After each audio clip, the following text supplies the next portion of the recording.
Hey everyone, welcome back to the channel. Thanks for tuning in for another episode.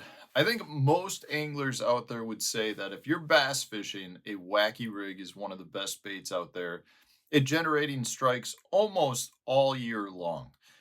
But if you ask those anglers what bait to use on that wacky rig, I would be willing to bet you that the majority, if not 90+%, would say you need to use some form of soft stick bait like this Berkeley Maxent the General. I'm here to tell you there's a lot of other baits you can use on a wacky rig as well. Don't miss the boat on this because you can catch a lot of fish using a lot of different baits. So today I'm going to share with you some of the other baits that I like to fish on a wacky rig that I think might open your eyes to using plastics in a different manner. So the first one that I want to talk about here is not the soft stick bait because we know that this works already. You know, a lot of people will take nail weights and insert them into soft plastics and all of a sudden get a NACO rig, which is really just a wacky rig. So any of your baits that you would throw on a NACO rig will work every bit as much on a wacky rig as well. So something like the Maxent Hitworm, something like a Yamamoto Cuttail Worm, even this is a good one, the old Standby Power Worm. These guys are deadly on a wacky rig. If you're looking for a little bit of water movement when you're fishing a wacky rig, use something with a ribbon tail. That ribbon tail will generate a lot of strikes that a lot of other fish or a lot of other baits won't generate.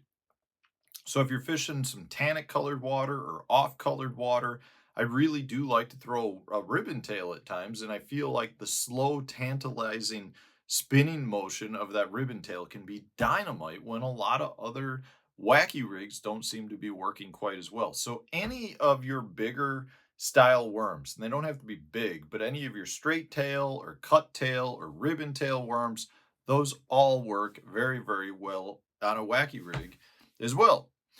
But there's a lot of other style baits. One of my favorites is a fluke style bait. So this is a zoom fluke that I've got on a wacky rig. And if you want to imitate a dying bait fish, great way to do it.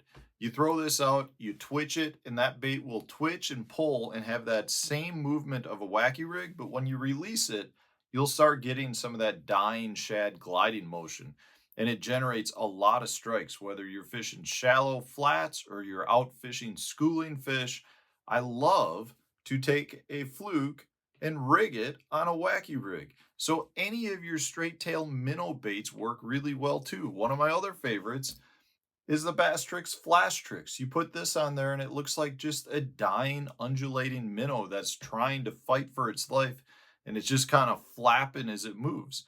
But when you take or give the bait slack, then they start to just kind of go into that dying spiral, death spiral to the bottom. And it's a really good way to give the fish a different look because when you're fishing a traditional wacky rig, if you're throwing a soft stick bait style bait, you're going to get that undulation as it falls, but you don't get that gliding, that death spiral movement that you get out of some of your minnow style baits. So try taking some of your straight tail minnows and put it on a wacky rig. I think you'll see that those work really well.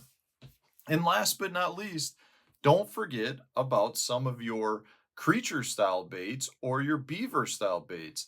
You know, when you rig these up and you've got the flat side up, they tend to glide really well because you're adding just a little bit of weight on the bait itself that's going to allow that bait to actually pick up speed and glide. So with these, one tip is you want to rig it a little closer to the nose.